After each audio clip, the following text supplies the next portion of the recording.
모셔놓고 나의 정성을 다하여 주를 섬기리. 무리가 몰려와서 하나님의 말씀을 들을새 예수는 게네사렛 호숫가에 서서 호숫가에 배 두 척이 있는 것을 보시니 어부들은 배에서 나와서 그물을 씻는지라. 예수께서 한 배에 오르시니 그 배는 시몬의 배라. 육지에서 조금 떼기를 청하시고 앉으사 배에서 무리를 가르치시더니 말씀을 마치시고 시몬에게 이르시되 깊은 데로 가서 그물을 내려 고기를 잡으라. 시몬이 대답하여 이르되 선생님, 우리들이 밤이 새도록 수고하였으되 잡은 것이 없지만은 말씀에 의지하여 내가 그물을 내리리이다 하고 그렇게 하니 고기를 잡은 것이 심이 많아 그물이 찢어지는지라. 이에 다른 배에 있는 동무들에게 손짓하여 와서 도와달라 하니 그들이 와서 두 배의 채움에 잠기게 되었더라. 시몬 베드로가 이를 보고 예수의 무릎 아래에 엎드려 이르되 주여 나를 떠나소서 나는 죄인이로소이다 하니 이는 자기 및 자기와 함께 있는 모든 사람이 고기 잡힌 것으로 말미암아 놀라고 세베대의 아들로서 시몬의 동업자인 야고보와 요한도 놀랐음이라. 예수께서 시몬에게 이르시되 무서워하지 말라. 이제 후로는 네가 사람을 취하리라 하시니 그들이 배들을 육지에 대고 모든 것을 버려두고 예수를 따르니라. 제가 한 달 전 2월 19일 날 설교를 말씀을 올린 제목은 믿음으로 기도하자는 말씀이죠. 믿음의 기도를, 그게 제 제목이었죠. 다시 말하면 믿음으로 기도하자. 기도는 하는데 믿음이 뒷받침이 안 되면 그건 그냥 중언 부언이 되는 거예요. 확신을 가지고 기도하자, 그런 말씀을 드렸습니다. 우리는 기도하고 무엇으로요? 믿음으로. 그리고 하나님은 우리의 기도를 들으시면서 우리의 믿음을 확인하시고 당신의 능력으로 응답하시는 것이죠. 그래서 또 하나님은 우리에게 말씀하시고 우리는 그 말씀을 듣고 믿음으로 순종함으로써 하나님 아버지의 뜻이 나의 뜻과 하나가 되어서 내 삶 속에서 이루어지는 것, 그것이 그야말로 축복인 거죠. 최근에 좋은 소식이 하나 있었습니다. 저희 막내 찬이의 장모님 되신 분이 작년에 뇌졸중 오셔가지고 수술했어요. 항상 하루 1시간 반, 2시간씩 걸으시니까 건강은 자신만만하셨던 분인데 쓰러지셨어요. 그래서 병원에 가서 치료도 받고 요양병도 많이 회복돼서 퇴원하셨습니다. 근데 원래 이분이 신앙생활을 하신 분이었어요. 그래서 우리 며느리 오빠 데리고 어릴 때 교회를 나가시기 시작해서 아이들을 교회 데리고 가신 분인데 어느 정도 좀 세월이 된 거. 아이들은 계속해서 남매는 교회를 잘 다니고 우리 며느리도 포항에 있는 큰 교회, 포항에서 제일 크다는 교회에 고등부 교사를 하고 그러다가 우리 찬이하고 호주에서 만나서 둘이 결혼을 하게 됐는데 어머니는 믿음 줘버리고 교회 안 다니신 지가 벌써 오랜 세월이 흘렀어요. 상견례 하면서 이제 제가 며느리 될 아이한테 미리 얘기를 다 듣고 가서 이렇게 뵀는데 전혀 교회는 관심도 없고 그러셨어요. 그렇지만 우리는 할 수 있는 게 있어요. 왜냐하면 그래 누가 이인가 한번 해봅시다. 그리고 기도하는 거죠. 그래서 저희 가족들 기도할 때 요즘도 매일 아침 6시 반이면 일어나서 7시쯤에 저희 부부가 둘이서 이제 가정 예배를 드리는데 꼭 기도합니다. 우리 큰 사도는 신앙생활 정말 잘하시는 분들이니까 노년의 평안함을 위해서 기도해야 되지만 작은 사도에서는 믿음 회복해서 건강 회복하는 것과 함께 믿음을 회복해서 천국 소망 붙들고 영생의 소망을 붙들고 그렇게 살아가게 해주십시오. 계속 기도했는데요. 우리 아이가 결혼한 지가 제법 됐거든요. 거의 10년쯤 됐어요. 찬이도 10년 넘었나요? 그런데 그러니까 우리 집사람이 이제 퇴원하셨다는 얘기를 듣고 문자도 보내고 그랬어요. 근데 답이 왔습니다. 어려움을 겪으면서 하나님의 사랑에, 첫사랑에 대한 회복을 하고 있음을 답장으로 보냈어요. 우리가 치료해드린 거 아무것도 없어요. 우리 뭐만 했어요? 기도. 하나님이 사랑하시는 딸을 회복시켜 주시면 그 남편 되시는 분도 같이, 남편도 아내를 무척 사랑하시는 분이니까 이 구원의 길로 올 것이다. 우리 기도하는 거예요. 언제까지 기도하는 거죠? 왜 될 때까지. 안 되면 우리 죽을 때까지. 그러면 누군가는 또 그걸 이어서 기도하는 분이 있어요. 그래서 제가 무슨 말씀을 드리니까 우리는 작은 믿음을 가지고 하나님께 기도하는데 우리의 몫은 우리가 기도하는 거예요. 우리가 못하는 게 너무 많아요. 해주고 싶은데 못하는 게 너무 많아요. 그런데 우리가 믿음으로 하나님께, 하나님 제가 안 되는 거 알지 않아요? 그러니까 하나님께 기도하면 하나님이 그 기도를 들어서 하나님께서 이루어 가시는 거예요. 그러면 우리가 기대하는 것보다 훨씬 더 완전하고 훨씬 더 아름답고 훨씬 더 귀한 것으로 응답해 주신다는 사실을 믿고 기도에 힘을 내시기를 바랍니다. 지금 열린교회뿐만이 아니라 이 땅의 교회가 거의 다 코로나 이전으로 회복되지 못해서 전전긍긍하고 있습니다. 교회마다. 여러분, 작은 교회는 오히려 나아요. 중형 교회들, 300명, 400명, 500명 이렇게 모이던 교회들은요, 반토막이 날 뿐만 아니라 모든 것이 반토막 나고 회복이 도대체 안 된다고. 그래서 교회를 대출을 받아서 크게 지어놨다가 이제 교회 경매에 넘어가고 팔리는 일들이 일상적으로 일어나는 거예요. 여러분, 우리는 교회를 판다 그런 얘기 생각도 안 하잖아요. 이게 일어나는 거예요. 그런데 이럴 때 우리가 무엇으로 다시 부흥의 시대를 열고 회복시킬 것이냐? 믿음으로 하나님께 기도하고 하나님이 말씀하시는 말씀에 순종해서 아버지의 뜻을 이루고자 하는 그런 마음으로 하나가 되는 길밖에 없어요. 누구 탓하고. 지금 우리나라가 제일 지금 어려운 건 뭐죠? 서로 남 탓만 해요. 자기는 잘하려고 하는데 나는 잘하고 있는데 당신들이 반대하고 당신들이 잘못해서 그거 안 된다고. 그러면 계속 안 되는 거예요. 그죠? 당신 때문에 안 돼. 그러니까 안 되는 거예요. 이 사람은 또 당신 때문에 안 되는 거야. 그러니까 안 되고. 안 될 수밖에 없어요. 조금 생각을 바꿔서 이렇게 우리가 할 테니까 당신들이 이렇게 협조해주면 잘 될 것 같아요. 그러면 되는 거예요. 그랬더니 당신들이 그렇게 한다면 우리도 협조할게. 그러면 잘 되게 되는 거죠. 교회가 힘들고 어릴 때. 여러분의 놀랍게도 교회 부흥은 언제 일어나요? 기독교 2000년 역사 속에 핍박의 시대. 교회를 공격해오고 교회를 없애려고 하고 그럴 때 오히려 교회는 부흥합니다. 바꿔 말하면 믿음의 위기가 왔을 때 하나님을 의지하고 붙드는 믿음 때문에 믿음이 온전해지고 믿음이 온전해지면 교회가 주님의 교회로서의 영광스러운 모습을 드러내게 되는 거예요.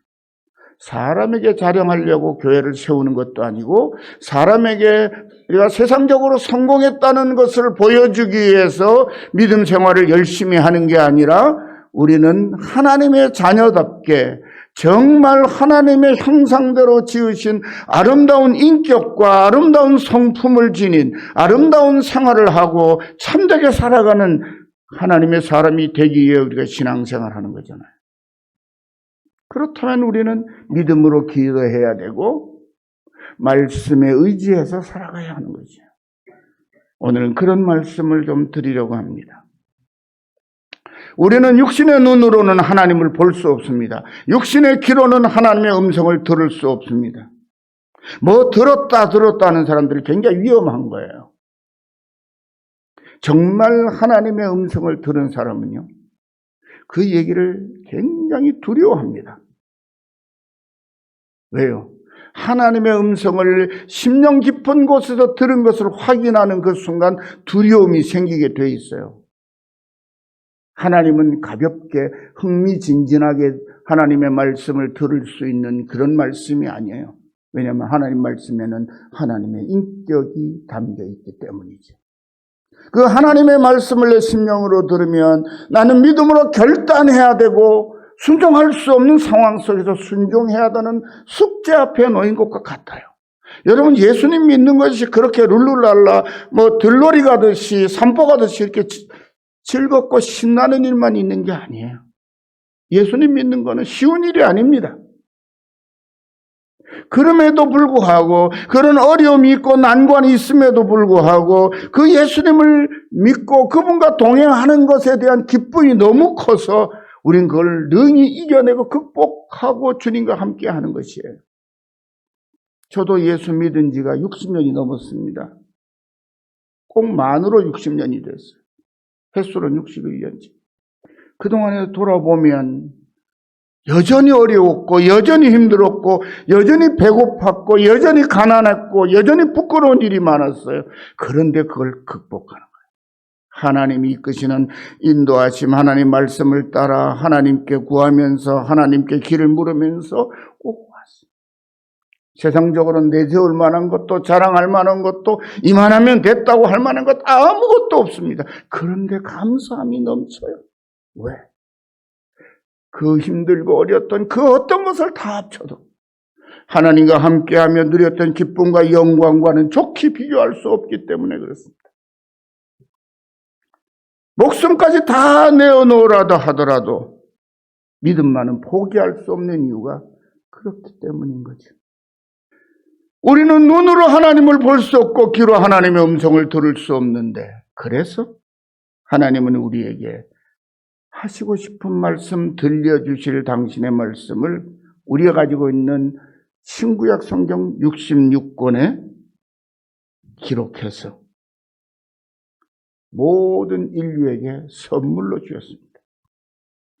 그래서 여러분이 가지고 계시고 제가 들고 설교를 하는 기본으로 삼고 있는 성경은 하나님이 인류에게 주신 모든 선물 중에 최고의 선물입니다.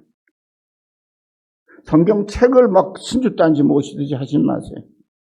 성경이 낡아서 오래됐으면 겉가죽 분리수거해가지고 폐지로 처분하십시오. 그리고 또 새로운 성경 깨끗한 거 사서 말씀 그 안에 기록되어 있는 하나님의 말씀을 사모하는 마음으로 읽으십시오. 성경책은 장식품이 아니잖아요.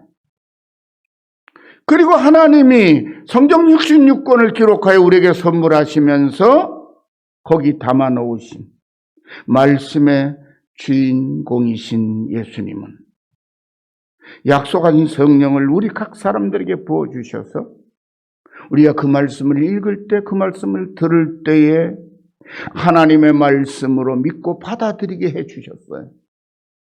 그래서 여러분은 저도 성경 말씀을 하나님의 말씀이라고 인정하고 받아들이고 읽지만 공부를 많이 하고 학식이 뛰어난 세상의 사람들 이 하나님의 말씀을 불교 경전이나 유교의 공자의 논어나 똑같은 책으로 말하죠.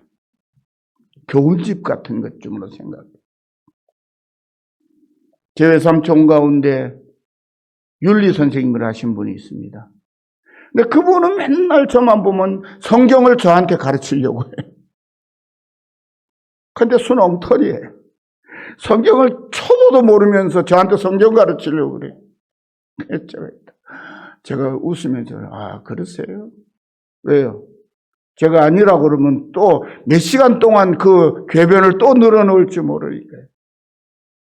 우리가 하나님의 말씀을 하나님의 말씀으로 믿고 받아들이고 사랑하고 사모하는 이유는 우리 안에 주님이 보신 성령이 내 인격 속에 거하고 계시기 때문인 거예요. 그래서 받아들이는 거예요. 그저 의심 없이. 여러분도 목사인 저보다 우리 김 목사님보다 성경을 많이 알지는 못하실 거예요. 왜냐하면 전문적으로 7년 공부하고 10수년이 넘도록 성경 말씀 하나 붙들고 사는 사람들이니까요. 그렇지만은 여러분이나 저나 똑같은 거 있어요. 뭐냐면 이 말씀은 하나님의 말씀이므로 내가 감사함으로 받아서 잘 순종하면 이 말씀 속에 약속되어 있는 것이 나의 삶의 축복의 현실이 된다고 하는 것을 믿는다는 면에서는 똑같아요. 왜? 제 안에 거하시는 성령이, 동일한 성령이 여러분 각 심령 속에도 거하시기 때문인 거죠. 사도 요한은 이 하나님의 말씀을 단순히 이야기 말로 전하지 않고 성경이 증언한 그대로 자신이 말씀이신 주님께 들은 말씀이 무엇인지에 대하여 요한복음 1장 1절 4절에 이렇게 기록해 놓았습니다. 태초에 말씀이 계시니라.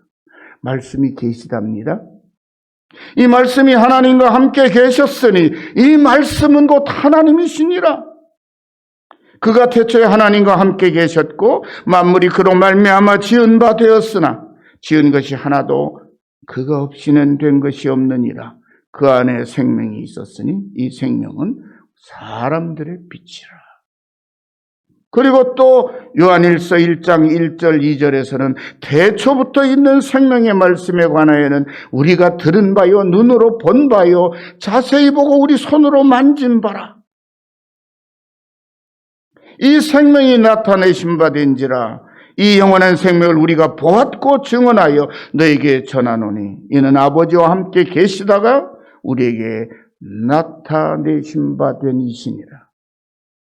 예수님이 바로 하나님의 성품, 하나님의 신의 성품을, 성인격을 가지신 바로 그 영원한 생명의 말씀이심을 우리에게 증언해주고 있습니다. 요한의 이 증언에 따르면 성경이 가르치는 말씀은 그냥 말이 아닙니다. 삼위일체 하나님 중 한 분이신 성자 예수님을 가리키는 인격체로서의 그 말씀, 헬라어 원문으로 하면 호로고스. 바로 그 말씀. 하나님의 인격 그 자체이신 그분. 사람의 몸을 입으시고 우리에게 오신 그분. 천지 만물을 말씀으로 지으신 그분이 육신의 몸을 입으시고 우리 가운데 오셔서 천지 만물을 지으시던 그 창조주의 입으로 우리에게 말씀하신다는 거예요. 그러니까 그 말씀 우리 들어야 하는 거예요. 그 말씀 의지해야 하는 거예요. 우리는 성경에 기록된 하나님의 말씀을 읽고 들을 때 단순히 듣기 좋은 그런 이야기가 아니라 바로 나에게 말씀하시는 생명의 말씀으로 믿고 받아들여야 합니다. 그리고 그 말씀에 즐겁게 순종해서 말씀이 약속하신 주님의 은혜와 축복의 열매를 거두며 살아가야 합니다. 오늘 제가 전해드리고자 하시는 이 베드로 시몬의 이야기는 우리가 어떻게 하면 참된 주님의 제자로 살도록 해주는지 그 말씀의 능력이 어떠한지에 대한 말씀입니다. 오늘 본문에 보니까 베드로는 주님의 말씀에 순종하는 모습을 보입니다. 예수님은 30세가 되던 해에 요단강에서 세례 요한에게 세례를 받으십니다. 그리고 성령 충만함을 입으셨죠. 그리고 바로 그 충만하신 성령에 이끌려서 광야에서 40일 동안에 금식을 하시며 마귀에게 시험을 받습니다. 마귀가 내는 세 가지 시험을 모두 하나님의 말씀으로 물리쳐 이기신 후에 예수님은 당신이 자라나신 나사렛 있는 갈릴리 지방으로 돌아가셔서 비로소 이제 그리스도로서의 공생의 사역을 시작하셨습니다. 가시는 곳마다 회당에 들어가서 하나님의 말씀을 풀어서 가르치시고 가범 동네에서는 귀신 들린 사람들에게 귀신을 쫓아내시고 중환병에 걸린 사람들을 치료하시고 그러다 그 소문이 널리 퍼져서 예수님의 말씀도 듣고 예수님의 능력으로 병도 고침받기 위해서 수많은 사람들이 몰려왔습니다. 예수님 가시는 곳마다 수많은 군중들이 따라다녔습니다. 보통 수만 명이 따라다녔습니다. 요즘도 수만 명은 굉장한데요. 그 옛날에 수만 명이 차도 없고 아무것도 없어요. 그냥 걸어 따라다니는 거예요. 도시락 싸가지고 다녔을까요? 굶어가면서 따라다니는 거예요. 여러분 잘 아는 그 벳세다 들녘에서 나를 따라다니라고 굶주리고 지치는 거 그냥 돌려보낼 수 없다. 예수님께서 먹을 것을 나눠주라. 아무것도 없는데요. 찾아봐라. 물고기 2마리와 보리떡 5개를 가져왔더니 50명씩 앉혀라. 그리고 그걸 가지고 하늘을 향하여 감사기도를 올린 다음에 떡을 떼어 나눠주니까 장정만 5,000명이 넘는 무리들을 다 먹이고도 12강길이나 남았더라. 뭘 말하죠? 우린 12강, 우병 이해에 초점을 두고 성경을 읽죠. 근데 그 배경은 뭐죠? 저들이 굶주렸다는 걸 말해요. 뭐 하러 다니느라고? 예수님 따라다니라고 굶주렸대. 저는 신학교 다닐 때 그 말씀 읽으면 그 말씀을 새롭게 읽었어요. 아, 신학생들이 왜 이렇게 배를 곪고도 신학을 포기하지 않는가? 아, 일반 백성들, 일반 군중들도 예수님 말씀이 얼마나 귀했으면 굶어가며 따라다니. 예수님 종이 되겠다고 하는 사람, 목회자가 되고 하는 사람, 굶주리고 헐벗는 거 각오하고 따라다니는 거예요. 왜? 그 주님의 말씀이 그 모든 것보다 더 소중하기 때문인 거죠. 그런데 그 어떤 날 하루 예수님께서 게네사렛 호숫가, 우리가 흔히 갈릴리 바다라고 부르는 그곳에 가셨어요. 많은 사람이 몰려들어서 거기에 바닷가에 꽉 깔려 있습니다. 그런데 거기 어부들이 그물을 씻고 있었어요.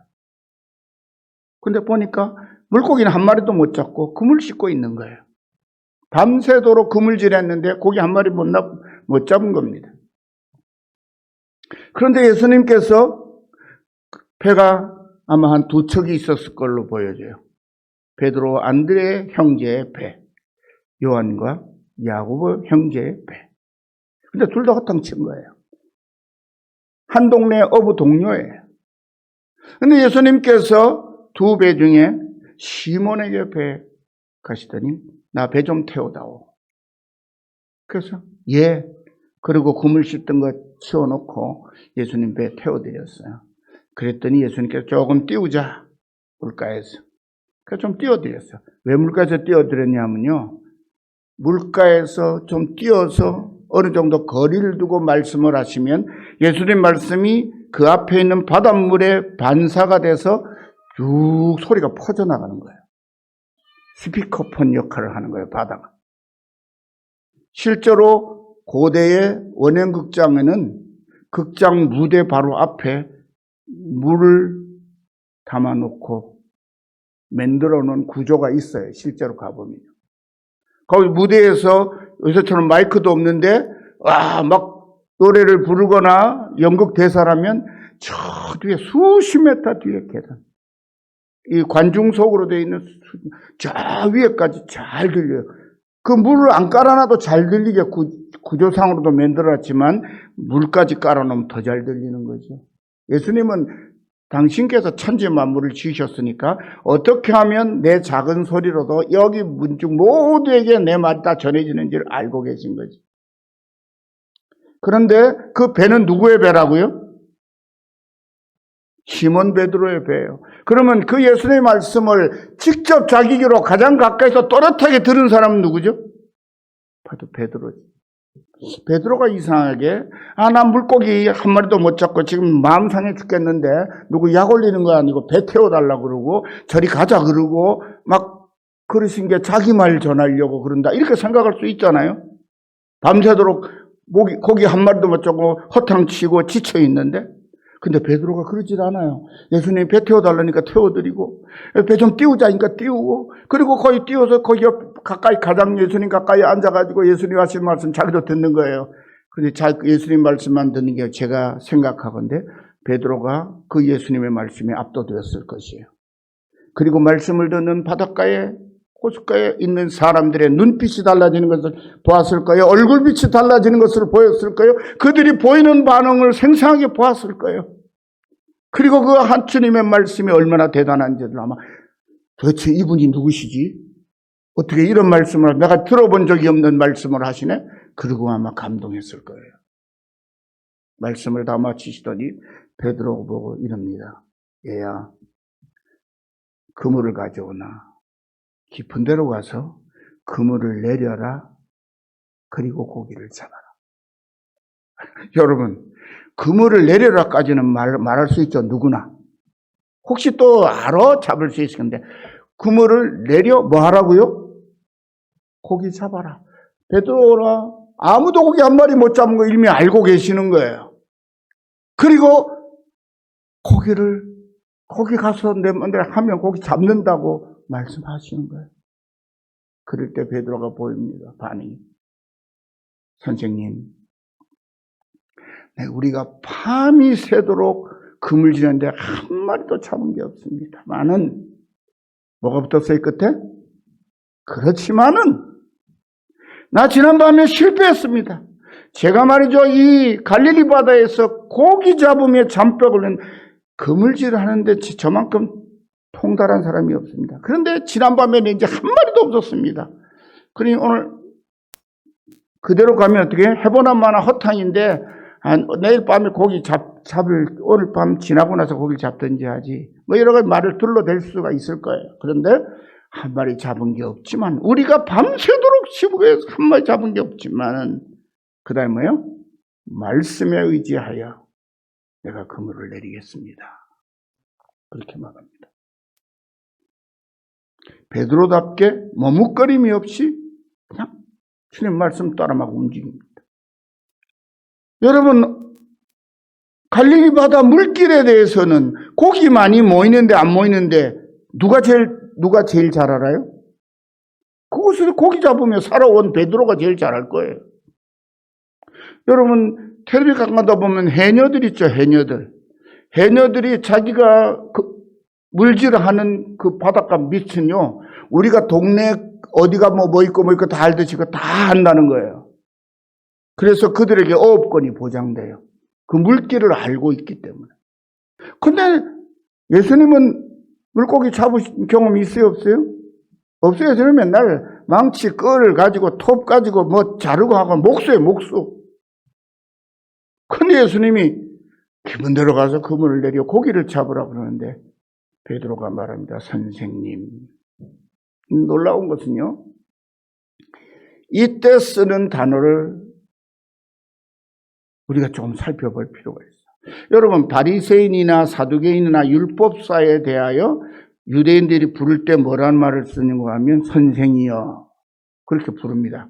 근데 그때 선생 뒤에 뭐가 안 붙어요? 우리 한글 번역 참 잘했어요. 님자를 안 붙여요. 그냥 선생이요.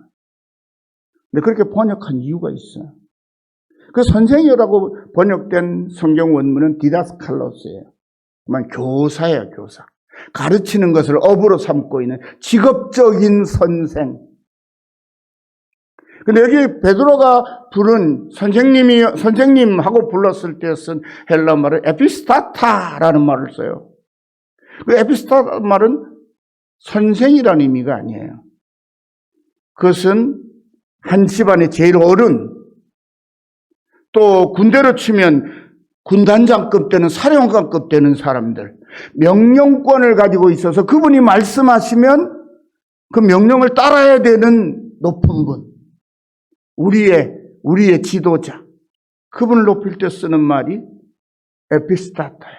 그러니까 예수님을 처음부터 자기네들이 선생이라고 여겨왔던 바리새인이나 율법사나 서기관 같은 사람하고는 달리 부르고 있다는 사실이에요. 예수님의 말씀을 듣고 그 말씀의 권위와 능력 앞에 압도되어 버린 거예요.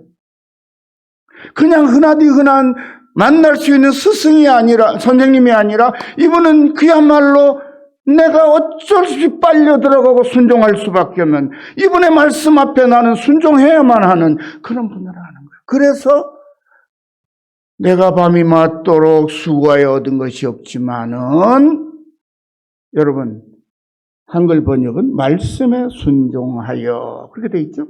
근데 헬라 원문은 당신의 말씀에 의지하여라고 했죠. 이 당신의 말씀이란 말이 성경 원문에 딱 들어있는데 한글 왜 번역을 말씀에 의지하여만 했는지, 생략을 했는지 그걸 밝혀줬으면 너무도 좋겠는데 싶은 생각을 설교 중에 하면서 했어요. 당신의 말씀은 함부로 대할 수 없는 말씀이라는 거예요. 그 말씀은 내가 순종하지 않고는 견딜 수가 없습니다. 여기 말씀에 의지하여란 말을 영어 성경은 진행형으로 번역을 해놨어요. depend on 하면 확신하고예요. 확신하고. 이게 의지하여란 말이요. 그냥 이렇게 기댄다. 전적으로 그것을 믿고 따른다는 의미를 가지고 있어요. 근데 그게 depending on이에요. 내가 지금 순종하는 말씀을 확신하면서 당신 말씀대로 따르면은 뭔가 일이 벌어질 것을 내가 믿고 내가 따릅니다. 그 뜻입니다. 그리고 그물을 내렸어요. 그랬더니요. 얼마나 고기가 많이 잡혔는지. 그물을 들어 올리는데 그물이 막 찢어지는 거예요. 그물의 용량보다 더 많은 물고기 잡힌 거예요. 마치 그 예수님 말씀하신 그 자리에 물고기가 숨어 있다가 예수님께서 말씀하신 대로 베드로가 그물을 내리니까 물고기가 그물 속으로 막 찾아 들어간 것처럼. 안 들어가면 안 돼. 안 들어가면 안 돼. 주님의 명령 앞에 물고기도 순종한 거예요. 막 들어간 거예요. 그물이 찢어질 때까지. 여러분, 더 놀라운 것은 그물을 들어올리다가 찢어지는 그물 앞에서 베드로는 그 물고기를 챙기는 것보다 먼저 주님 앞에 엎드립니다. 무릎 꿇고. 그리고 이제 또 다른 이름으로 부른다. 앞에는 뭐라고 불렀다고 예수님을? 선생님이요. 에피스타파. 권위 있는 당신. 내게 말씀하시고 내게 명령하라면 내가 순종할 수밖에 없는 스승님. 근데 이번에는 무릎 팍 꿇고 뭐라고 말하니까 주여. 퀴리에 나는 죄인이로소이다. 나를 떠나소서. 나는 당신이 감당이 안 됩니다. 제가 아까 저도 말씀드렸죠. 하나님의 말씀이 우리의 심령 속에 확신으로 받아들일 만큼 하나님의 말씀이 우리의 심령 속에 들리면요. 주체를 할 수가 없는 거예요. 그 말씀의 권위와 그 말씀의 능력에 우리가 짓눌리는 거예요. 압도되는 거예요. 그래서 하나님의 말씀은 함부로 전하는 게 아니에요. 내가 하나님의 말씀을 들었다 함부로 말할 수 있는 게 아니에요. 하나님의 말씀을 진짜 들은 사람들은요. 절대로 교만할 수가 없어요. 교만했던 본성들이 여지없이 굴복되는 거예요. 베드로의 모습과 똑같이. 그런데 이 고백은요. 사실 굉장한 겁니다. 왜냐하면 예수님 당시에 호퀴리오스 주라고 하는 호칭으로 부를 수 있는 사람은 전 세계 딱 한 사람밖에 없어요. 누구요? 로마 황제. 로마 황제 외에는 퀴리에라고 부르거나 주여라고 부르거나 그분 퀴리오스 우리의 주십니다 라고 말할 수가 없어요. 로마 황제 한 분은. 온 세상의 주인은 황제니까요. 온 세상을 지배하고 있는 왕은 로마 황제 한 사람뿐이니까요. 여러분, 초대교회의 그리스도인들이 왜 순교를 당했습니까? 그 이유는 하나입니다. 로마 황제가 황제의 법으로 십자가에 못 박아 죽인 유대 청년 예수를 그리스도인들이 당신의 주라고 부르며 로마 황제를 주님, 주라고 부르기를 거부했기 때문이에요. 예수만이 우리의 주이지 황제는 우리의 주가 될 수 없다는 거예요. 그냥 황제일 뿐이에요. 황제로서 대접은 해드립니다. 그런데 우리의 생명과 영생을 책임지고 주관하시는 주님으로는 고백할 수 없습니다. 그리스도를 주라 부르기를 거절하고 황제를 주라고 부르기만 하면 살려주겠다는 거예요. 로마 백성으로서 살 수 있게 해주겠다는 거예요. 그런데 그걸 거부했어요. 주님의 말씀을 들었고 주님의 음성을 들었고 주의 성령께서 내 안에서 이끄시는 대로 그분만을 믿는 예수만이 나의 주인 되십니다 라는 고백 때문에 다 죽어 순교를 당했다는 거예요. 그런데 바로 그 이름으로 주님 앞에 베드로가 엎드려 있습니다. 주여. 근데 그 다음 말이 놀라워요. 나를 떠나소서. 감당이 안 되는 거야, 이분을. 내가 어떻게 해야 될지. 왜요? 나는 죄인이기 때문입니다. 여러분 죄인이심을 믿으십니까? 고백하십니까? 예수 앞에 서면 우린 다 죄인이에요. 그런데 그분이 왜 우리를 찾아오셨어요? 바로 죄인인 우리의 죄를 속량하시고 의롭게 만드시고 당신의 말씀을 따라 당신의 권세와 능력을 따라 주시는 축복 은혜로 영생에 이르기까지 살도록 하시기 위해서 그분이 우리의 주인 되시기 위해서 우리를 찾아오셨어요. 누군데? 우린 다 죄인인데 뭐 하시러? 그 죄를 씻어 정하게 하시고 의인 삼으시고 하나님의 아들 딸로 부르셔서 하나님의 나라를 상속받게 하시려고. 근데 아직 거기까지는 주님이 말씀 안 하셔서 베드로는 그 다음은 몰라요. 그런데 지금 주님의 명령을 따라 그물을 깊은 데서 내렸더니 그분의 말씀대로 물고기가 금시로 잡히는 것을 보고 그분 앞에 이런 분이 날 찾아오셨구나. 그분 앞에 자기의 죄악된 모습이 초라한 모습이 드러난 거예요. 그런데 그분이 그렇게 죄인된 자기를 용서하여 의인 삼아 구원하시고 하나님의 은혜와 축복 속에 살도록 하시려고 찾아오셨다는 사실은 아직 말씀하시지 않아서 모르니까 너무 두려워서 주여 나를 떠나소서 나는 죄인입니다 라고 고백하는 거예요. 그렇게 베드로가 죄인임을 고백할 때 주님이 말씀하십니다.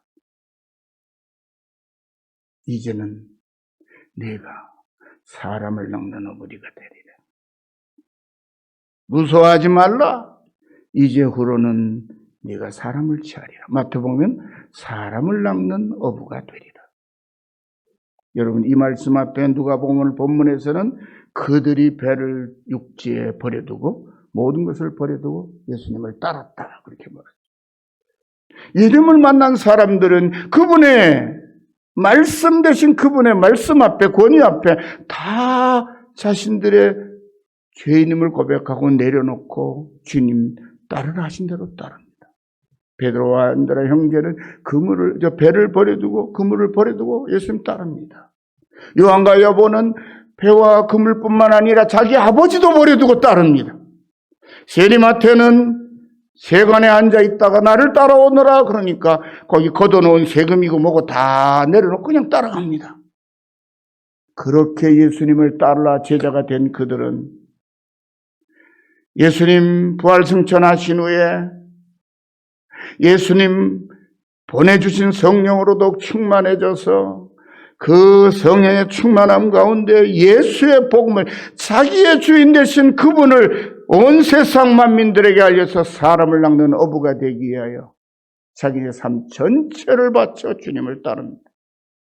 그리고 주님 가신 길을 똑같이 걸어가서 주님처럼 전부 순교의 제물들이 돼요. 여러분 그렇게 돼버리면 주님 전하던 제자들이 다 순교하여 죽었으니까 이제 복음의 문이 다 쳐여맞잖아요. 그런데 놀랍게도요. 실패했던 베드로가 주님의 말씀에 의지하여 자기를 내려놓고 자기를 죽여버리고 그리고 그물을 내렸더니 여러분 물고기가 얼마나 많이 잡혔던지 그물이 찢어진 것처럼 베드로와 안드레, 야고보와 요한을 비롯한 12 제자들이 그렇게 주의 복음에 순종하여 자기들의 생명을 다 내려놓았더니 예수님께서 그들이 전한 복음이 더 큰 능력을 발휘하여 온 세계를 그리스도의 복음으로 정복하는 역사가 일어난 거예요. 복음이 처음 세상에 전파될 때는 가는 곳마다 반대를 받는 것이었습니다. 복음이었습니다. 그런데 로마의 핍박 시대를 지나고 나서 보니까요. 제자들이 순교한 지 약 300년쯤 지나고 나서 보니까 그리스도의 복음이 그들이 생명 바쳐 전한 그 복음이 로마를 정복해버려서 훗날에는 로마 황제도 비록 좀 탈선을 했지만 교회 수장인 황제의 허락을 못 받으면 로마 황제도 되지 못하는, 각 지역의 유럽의 나라들의 왕들도 왕위에 올라서 그들의 권위를 인정받으면 교회의 인정을 받아야만 하는 그런 그리스도의 영광을 높이 드러나게 되는 거죠. 이제 말씀을 마치려고 합니다. 우리들의 삶의 모습은 어떤 모습이어야 되느냐? 지난달에 말씀드린 대로 믿음으로 하나님께 기도하며 하나님이 응답하실 때를 기다림으로 우리의 기도 생활을 이어감과 함께 우리 주님께서 우리의 기도를 들으시고 우리의 마음에 말씀하실 때 우린 그 말씀을 전적으로 믿고 의지하며 순종하면 그 말씀대로 될 줄로 믿고 순종하는 그런 삶을 통해서 우리가 이전엔 누려보지 못했고 이전에는 경험해보지 못했고 우리는 이전에는 상상도 못했을 그런 놀라운 하나님의 응답, 축복의 응답을 받으시기를 축원합니다. 여러분, 교회의 부흥은 우리의 의지와 힘으로 되는 게 아니고 교회 주인이신 주님의 뜻대로 되는 거예요. 그래서 우리는 주님의 말씀이고 주님의 뜻이니 그 말씀을 전적으로 신뢰하고 말씀대로 하면 그대로 이루어질 줄로 믿고 그게 바로 말씀에 의지하여라는 베드로의 고백의 의미입니다. 문자적으로도 그런 의미이고 실제로도 그런 의미예요. 오늘 본문에서 보면 말씀이 어떻게 마치죠? 모든 것을 버려두고 예수를 따르니라. 예수를 믿는다는 것은 아무든지 나를 따르거든 자기를 부인하고 자기 십자가를 지고 나를 따를 것이니라고 하는 말씀대로 따르는 게 진짜 예수 믿는 것이고 예수님 따르는 거예요. 그런데 여러분, 저도 그럴 때가 많았고 여러분들도 많이 그러실 거예요. 묘하게도 갈등이 생기는 선택의 길에 딱 서면 누구 뜻이 먼저예요? 누구 뜻을 먼저 따르게 되죠? 자기 뜻을 먼저 따라요. 이래 생각해요. 벌써 갈등이 있다는 얘기는 뭐예요? 나 하고 싶은 대로 하겠다는 거예요. 내 생각대로 하는 게 맞다는 생각이에요. 앞서니까 갈등하는 거예요. 그래도 내가 예수 믿는데, 그래도 주님의 말씀, 주님의 뜻은 안 그런데, 이건, 그리고 나중에 타협을 봅니다. 주님께서도 내 사정 헤아려 주시고 이해해 주실 거야. 그리고 자기 뜻대로 해버리죠. 그래서 맨날 혼혈하는 거예요. 여러분, 뭔가 갈등할 것 같은 마음이 생길 때, 그래도 주님 뜻은 아닌데, 그게 아닌 것 같은데, 라는 마음이 딱 들면 그게 첫 마음인 거예요. 그게 주님이 주시는 마음이에요. 내가 갈등해야 돼. 어떻게 하면 좋을까 하고 갈등하고 계산하고 머리로 막 복잡해지면 그때는 어떻게 해야 된다? 말씀에 의지하여 내가 그물을 내리이다 한 베드로처럼 그렇게 해야 된다는 거예요. 이 봄에 올 한 해 하나님의 은혜를 흡족히 받아 누리시기를 원하는 여러분들의 결단이 그런 결단으로 이 봄을 시작했으면 좋겠습니다. 다 함께 한 목 따라합시다. 말씀에 의지하여 기도합시다. 하나님 아버지 감사합니다. 저희들은 언제나 믿음이 흔들릴 때가 많습니다. 그리고는 흔들리는 믿음을 가지고 내 뜻대로, 내 욕심대로 행할 때가 많고, 그래서 저희들은 주님께서 말씀하시고 은혜와 축복으로 예비하신 그 삶을 풍성하게 누리지 못합니다.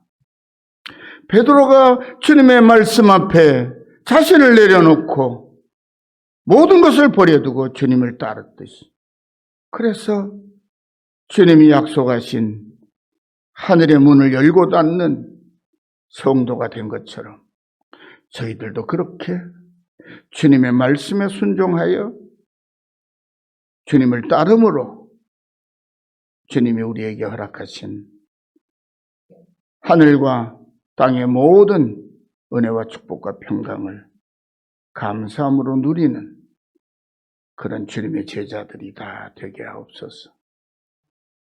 이 봄과 함께 우리의 믿음 생활에도 봄의 향기가 풍겨나게 하시고 아름다운 꽃들이 피는 것처럼 우리들의 마음에도 아름다운 믿음의 꽃들이 피어오르게 하옵소서.